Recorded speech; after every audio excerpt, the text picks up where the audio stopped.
अच्छी और सच्ची खबरों में बात सबसे पहले हिंदुस्तान की ड्रोन क्रांति की करेंगे। जंग के मैदान में ड्रोन की बढ़ती अहमियत को देखते हुए भारतीय फौज ने अपनी तैयारियों को नई रफ्तार दे दी है और इसी सिलसिले में लेह में हिम ड्रोनेथॉन के दूसरे एडिशन का आयोजन किया गया, जिसमें भारतीय सेना के सामने स्वदेशी ड्रोन निर्माताओं ने अपने अपने ड्रोन्स के दमखम का प्रदर्शन किया। लेह जैसे इलाके में हिम ड्रोनेथॉन का आयोजन इसलिए किया गया ताकि ऊंचाई वाली जंग के मैदान में ड्रोन के बेहतर इस्तेमाल को लेकर रणनीति बनाई जा सके।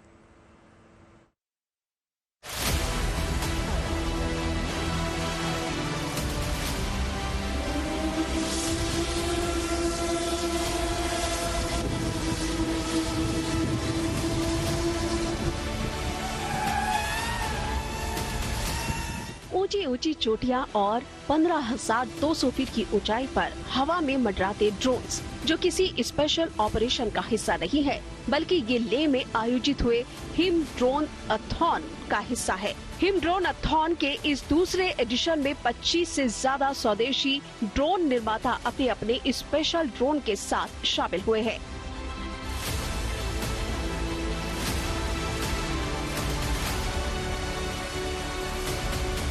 लेह के वारीला में पहली बार भारतीय सेना इतने बड़े स्तर पर हिम ड्रोनथॉन कर रही है, जिसमें 25 अलग अलग कंपनियां अपने अलग अलग ड्रोन्स के साथ मौजूद हुई हैं। इनमें वो यूएवीज भी हैं जिनका एंड्योरेंस हाई ऑल्टीट्यूड एरियाज में है और इनकी रेंज भी ऐसी जगहों के लिए बिल्कुल मुफीद है।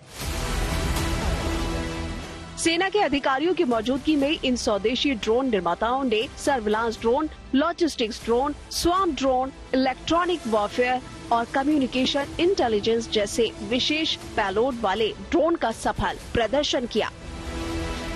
इंडियन आर्मी और the defence of India to surveillance the area to give them the full video of surveillance of the location of the border areas, so that they can continue on their further missions by utilizing this surveillance video. They can take collective calls based on that video. 2 दिनों के आयोजन के दौरान इन स्वदेशी drone निर्माताओं ने न सिर्फ अपने ड्रोन्स को हर कसौटी पर परखा है, बल्कि सेना की जरूरतों को भी समझा, ताकि लेह और सियाचिन ग्लेशियर जैसे दुर्गम इलाकों में सेना की जरूरतों के हिसाब से ड्रोन तैयार किए जा सके, जो हर मौसम और हर हालत में सेना के लिए उपयोगी साबित हो। हेलीकॉप्टर ड्रोन्स का ये मेजर बेनिफिट है कि जो क्रॉस विंड, ज्यादा विंड एरियाज में है ना, बहुत ज्यादा रेसिस्टेंस रहता है। एंड इसका एंड्योरेंस, दैट इज जितना टाइम ये हवा में रह सकता है ना, ये तो अभी 2 घंटे के लिए कंटिन्यूस उड़ सकता है और it can take winds of up to 80 kmph and be stable. And इसका जो कैमरा है, it can look anything 8 kilometres away, तो हम बॉर्डर के थोड़ा पास है तो it can go up, it can scout the border as well.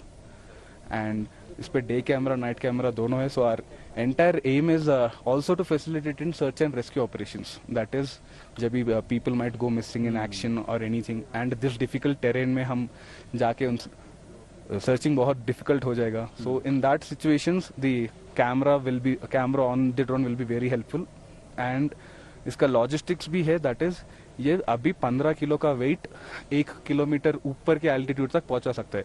That is हम लद्दाख में स्टार्ट करें तो these drones can go up to Siachen and deliver goods and come back as well. जंग के बदलते तौर तरीकों को देखते हुए भारतीय सेना के तीनों अंगों का तेजी से मॉडर्नाइजेशन किया जा रहा है, जिसके तहत हाईटेक हथियार, बेहतरीन सुरक्षा उपकरण और आधुनिक ड्रोन से सेना को लैस किया जा रहा है। यही वजह है कि हाई एल्टीट्यूड वाले जंग के मैदानों के लिए सेना की तैयारी को और मुकम्मल करने के मकसद से 15,000 फीट की ऊंचाई पर हिम ड्रोनथॉन का आयोजन किया गया, ताकि इतनी ऊंचाई वाले इलाकों में ड्रोन के बेहतर इस्तेमाल के लिए रणनीति पर तेजी से काम किया जा सके। उच्च तुंगता क्षेत्र, हाई एल्टीट्यूड एरिया, ड्रोन्स के लिए अनुकूल परिस्थिति नहीं है। यहाँ की तीव्र हवाएं, वायु की दुर्लभता और अत्यंत ठंडा वातावरण ड्रोन्स के लिए कठिनाई उत्पन्न करता है। इन कठिनाइयों से उबरने के लिए मैदानी इलाकों के बनिस्पत बहुत सारे डिजाइन और तकनीकी में बदलाव किए जाते हैं। ड्रोनथॉन जैसे मंच ड्रोन निर्माताओं के लिए बहुत महत्वपूर्ण है। यहाँ पर वो अपने ड्रोन्स की क्षमता, सहनशीलता और सुरक्षा को जान सकते हैं, परख सकते हैं। साथ ही सेना को एक अवसर मिलता है जहाँ पर वो ऐसी तकनीकी प्रदर्शनी बहुत करीब से देख सकते हैं और इन तकनीकों का इस्तेमाल वो अपनी रणनीति में शामिल करके आने वाले युद्ध अभ्यासों में कर सकते हैं। इस ड्रोन प्रतियोगिता के बाद लेह में FICCI के सहयोग से 20 से 21 सितंबर को हिमटेक 2024 का आयोजन किया जाएगा, जिसमें ऊंचाई वाले इलाकों के लिए सेना के आधुनिक साजो सामान और डिफेंस टेक्नोलॉजी का प्रदर्शन किया जाएगा। हिमटेक के दौरान भारत के में बनी हुई जो इंडिजिनस तकनीकें हैं उनको किस तरह से भारतीय सशस्त्र सेनाओं के लिए इस्तेमाल किया जा सकता है और वो भी इनके जरूरत के मुताबिक इसका प्रदर्शन किया जा रहा है। और पहली बार लेह में ये बड़ा एक आयोजन है जो भारतीय सेना तमाम उन कंपनीज के साथ मिलकर कर रही है जो इंडिजिनस हैं, स्वदेशी हैं और भारतीय सेना को न सिर्फ ड्रोन्स बल्कि दूसरे तमाम प्लेटफॉर्म्स में असिस्ट कर सकती हैं। हिमटेक जो सिंपोजियम है यहाँ पर भी कई कंपनियां पहली बार मौजूद हैं और जल्द ही क्लियरेंसेस और पूरे ट्रायल्स के बाद इनके कई प्रोडक्ट्स को भारतीय सेना में शामिल किया जा सकता है। इन दोनों ही कार्यक्रमों के जरिए स्वदेशी कंपनियां न सिर्फ रक्षा के क्षेत्र में भारत की बढ़ती ताकत का प्रदर्शन कर रही हैं, बल्कि सेना की जरूरतों को भी पूरा करने में अहम भूमिका निभा रही हैं। शिवानी शर्मा के साथ bureau report, good news today.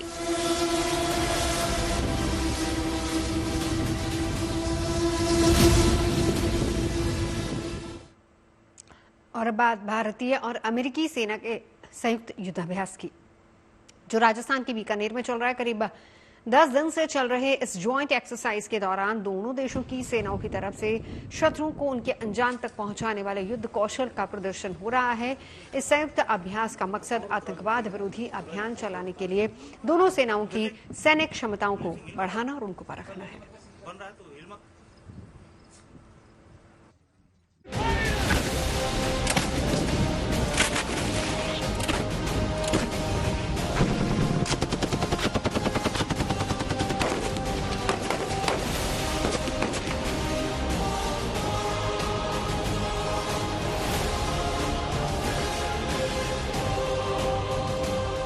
तपते रेगिस्तान में भारतीय सेना के शौर्य और पराक्रम की प्रदर्शनी चल रही है।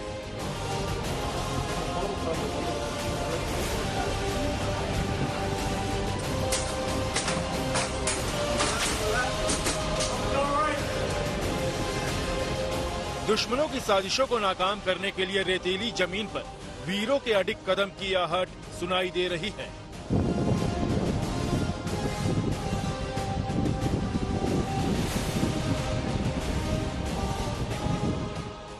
दुश्मन सेना की तरफ से गोलियों की बौछार के बीच एक एक गोली का जवाब देने का माद्दा रखते हैं भारतीय और अमेरिकी सेना के जवान।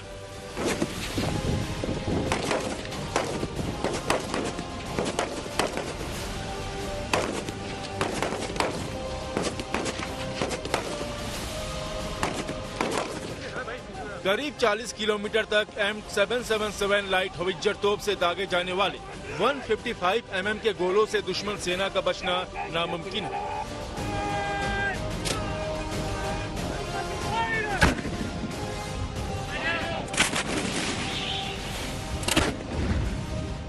नंबर 5 ये तस्वीरें राजस्थान के बीकानेर में मौजूद महाजन फील्ड फायरिंग रेंज की है, जहां भारत और अमेरिका का संयुक्त सैन्य अभ्यास चल रहा है। Let her rip potato chip. Bigger, bigger. Longer. Let it fucking. There we go. There you go. Whole thing, whole thing. Yeah. All right. We get this piece up there.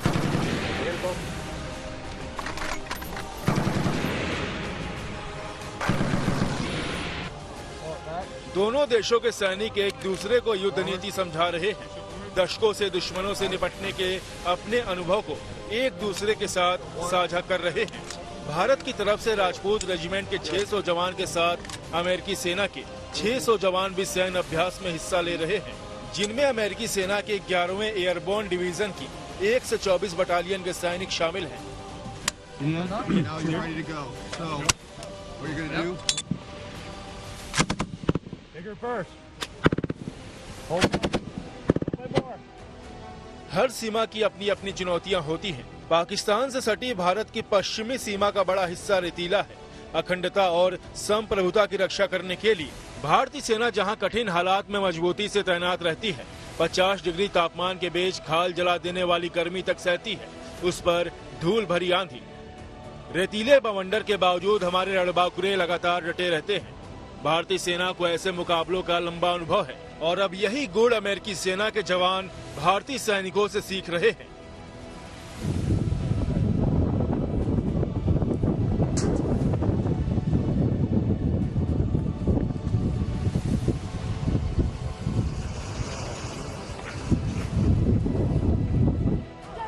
नौ सितंबर से शुरू हुए इस युद्धाभ्यास का समापन 22 सितंबर को होना है।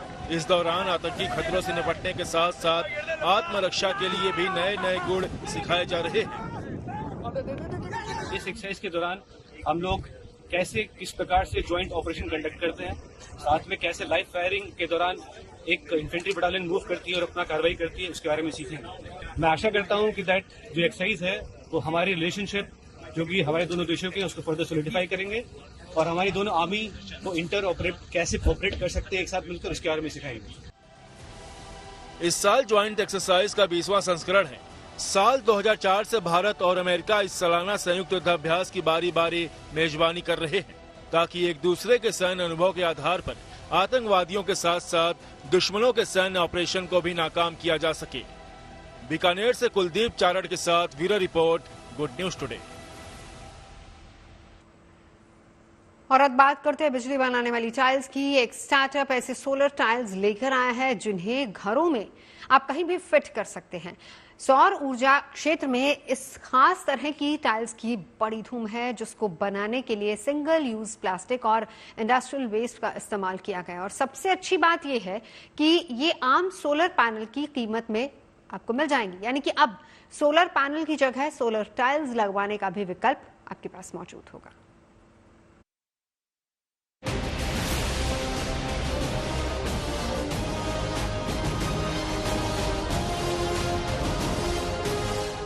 सौर ऊर्जा पैदा करने का अंदाज बदल सकता है। घरों या हाई राइज बिल्डिंग की छतों पर लगने वाले सोलर पैनल की जगह सोलर टाइल्स ले सकती है। सौर ऊर्जा की दुनिया किस कदर बदल सकती है, इसकी झलक गुजरात के गांधीनगर में आयोजित चौथी रिन्यूएबल एनर्जी इन्वेस्टर समिट में देखने को मिली, जब केंद्रीय नवीन और नवीकरणीय ऊर्जा मंत्री प्रहलाद जोशी और गुजरात के मुख्यमंत्री भूपेंद्र भाई पटेल ने प्रधानमंत्री मोदी को भेंट के तौर पर सोलर टाइल्स दी, जिस पर गुजरात के मोढेरा में मौजूद 1000 साल पुराने मशहूर सूर्य मंदिर की तस्वीर उकेरी गई थी। गांधीनगर में आयोजित हुई चौथी रिन्यूएबल एनर्जी रीइन्वेस्टर समिट में प्रधानमंत्री नरेंद्र मोदी को गुजरात की ओर से एक खास तोहफा दिया गया। और ये जो तस्वीर है प्रधानमंत्री की, गुजरात के मुख्यमंत्री और केंद्रीय मंत्री प्रहलाद जोशी जिन्होंने प्रधानमंत्री को ये मोमेंटो दिया था। सोलर टाइल को बनाने की पूरी प्रक्रिया अपने आप में अनोखी है। जल, जमीन और हवा को दूषित करने के लिए सबसे ज्यादा जिम्मेदार सिंगल यूज प्लास्टिक को माना जाता है। भारत में पहली बार बने इन सोलर टाइल्स में जिसका इस्तेमाल हुआ है, यानी सौर ऊर्जा को पैदा करने वाली ये टाइल्स प्रदूषण में कमी लाने में भी योगदान करेंगी।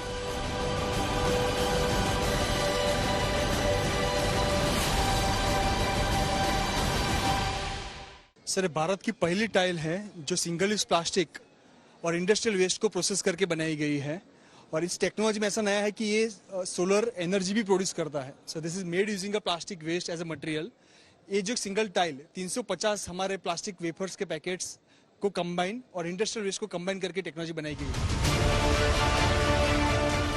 प्लास्टिक या उससे बनने वाले उत्पादों को जलाया जाए तो उससे जहरीली गैस निकलती है, वहीं मिट्टी में दबाया जाए तो जमीन की प्रोडक्टिविटी भी खत्म हो जाती है। प्लास्टिक के टुकड़े पर्यावरण में जहरीले रसायन भी छोड़ते हैं, जो इंसानों के साथ साथ जानवरों के लिए भी खतरनाक साबित होते हैं। इसके अलावा प्लास्टिक का कचरा बारिश के पानी को भी जमीन के नीचे जाने से रोकता है, जिससे हर साल ग्राउंड वाटर लेवल में कमी आती है। खास बात यह है कि सिंगल यूज प्लास्टिक के उत्पादों से बनी इन सोलर टाइल्स को फर्श, छत और दीवारों की तरह भी इस्तेमाल किया जा सकता है। आप दिखाएंगे ये जो टाइल है वो किस तरह से, मतलब आपने कहा कि चल के भी आप दिखा सकते हैं, और इसकी ये जो बात है किस तरह से इसके ऊपर आप चल के दिखाएं, ये जो सोलर टाइल है। ऊर्जा जरूरतों को देखते हुए पिछले कुछ साल से सरकार सोलर क्रांति से जुड़ी पटकथा लिखने में जुटी है। सौर ऊर्जा को बढ़ाने के लिए प्रधानमंत्री सूर्य घर मुफ्त बिजली योजना की भी शुरुआत की गई है। इसके तहत 1 करोड़ घरों की छत पर सौर पैनल लगाने की लागत का 40% तक सब्सिडी मिलने की संभावना है। अभी जो नॉर्मल रूफटॉप है उसके ऑलमोस्ट सेम प्राइसिंग में जाएगा, और अब कुछ ही महीनों में अब ये इसमें सब्सिडी भी शुरू हो जाएगी। हम लोग पहला पैच MNRE में लगा रहे हैं, तो होपफुली कुछ ही समय में इसमें सब्सिडी भी मिलना शुरू हो जाएगी।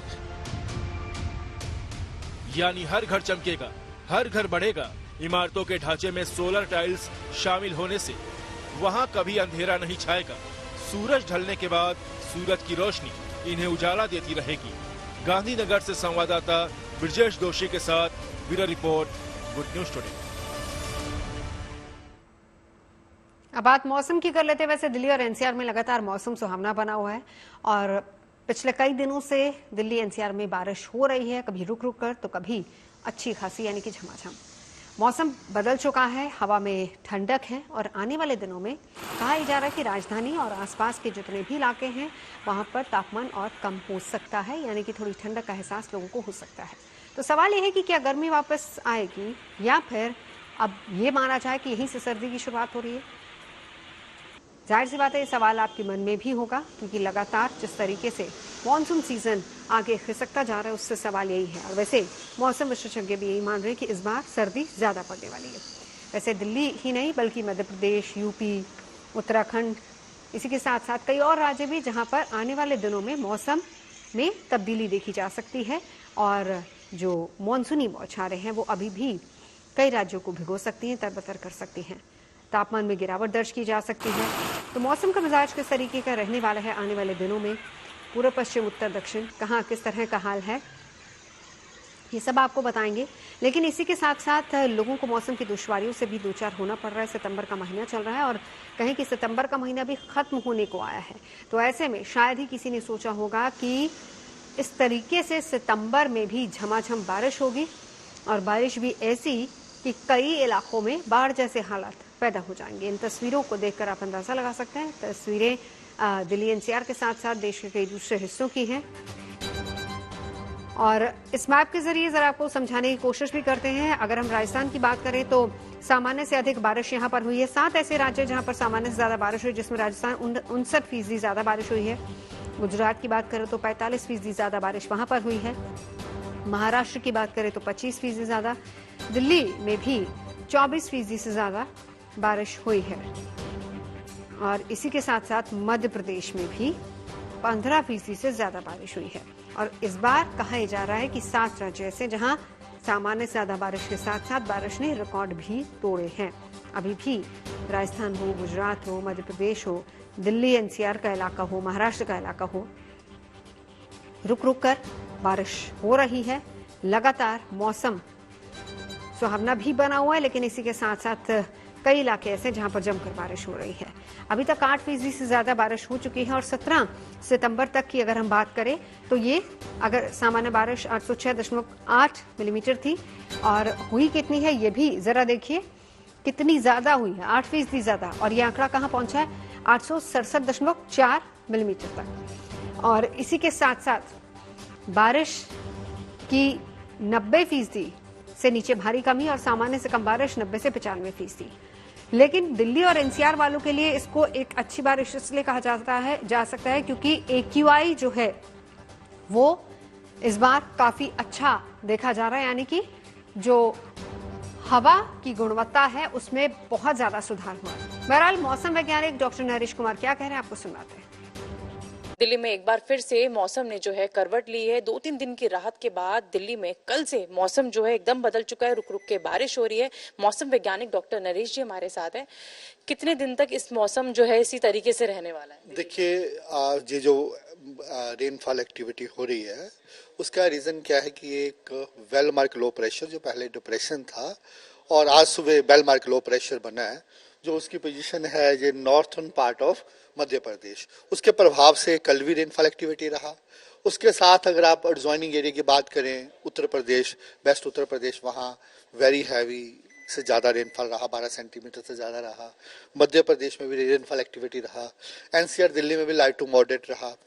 तो इसके प्रभाव से हमारा अनुमान यह है कि एनसीआर दिल्ली में आज भी लाइट टू मॉडरेट रेनफॉल रहने का पूरा हमारा अनुमान है। सिमिलरली नॉर्थ वेस्ट एमपी में भी हैवी रेनफॉल एक्टिविटी हो सकती है, लेकिन आज के बाद ये सिस्टम वीक हो जाएगा। इसके बाद ये रेनफॉल एक्टिविटी ऑलमोस्ट खत्म हो जाएगी। देखिए, अभी तो जो है ये इसके जो प्रभाव जैसे आप बता रहे हैं, आज का ही दिन मेजरली रहने वाला है। इसके बाद ऑलमोस्ट ये खत्म हो जाएगा। कल सिस्टम ये वीक हो जाएगा।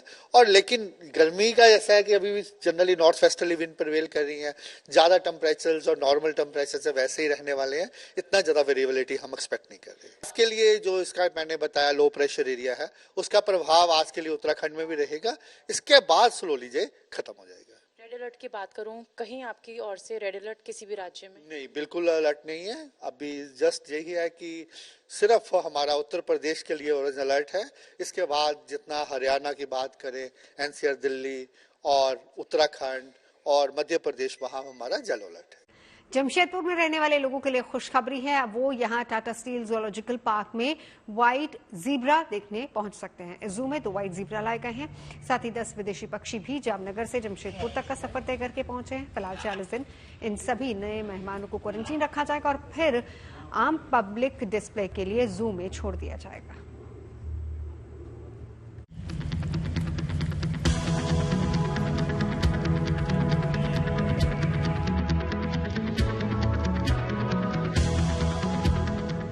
सफेद जेब्रा का ये जोड़ा गुजरात के जामनगर से जमशेदपुर के टाटा स्टील जूलॉजिकल पार्क का सफर तय कर चुका है।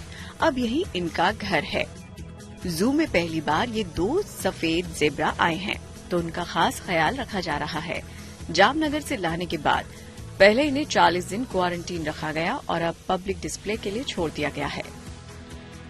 2 व्हाइट जेब्रा एवं 10 एक्सोटिक बर्ड्स को पब्लिक डिस्प्ले के लिए छोड़ा गया है। जमशेदपुर वासियों के लिए एक खुशखबरी की बात है, वो लोग यहाँ आकर के व्हाइट जेब्रा को देख सकते हैं। साथ ही साथ 10 एक्सोटिक बर्ड्स जो काफी खूबसूरत है। इस व्हाइट जेब्रा जोड़े के साथ 10 विदेशी पक्षी भी लाए गए हैं, जो बेहद खूबसूरत हैं। इन मेहमानों के आने से जू में लोगों की आमद भी बढ़ गई है। Tata steel zoological park recreation के अपने उद्देश्यों को पूरा करने के लिए जानी जाती है। जो लोग यहाँ इन जानवरों को देखने आते हैं, पर्यावरण संरक्षण का संदेश लेकर जाते हैं। Anoop Sinha, Jamshedpur, good news today. खबरें सच्ची होनी चाहिए, अच्छी खुद ब खुद लगती है। Navjot Randhawa signing out. आप सुनते रहिए गुड न्यूज, देखते रहिए गुड न्यूज टुडे।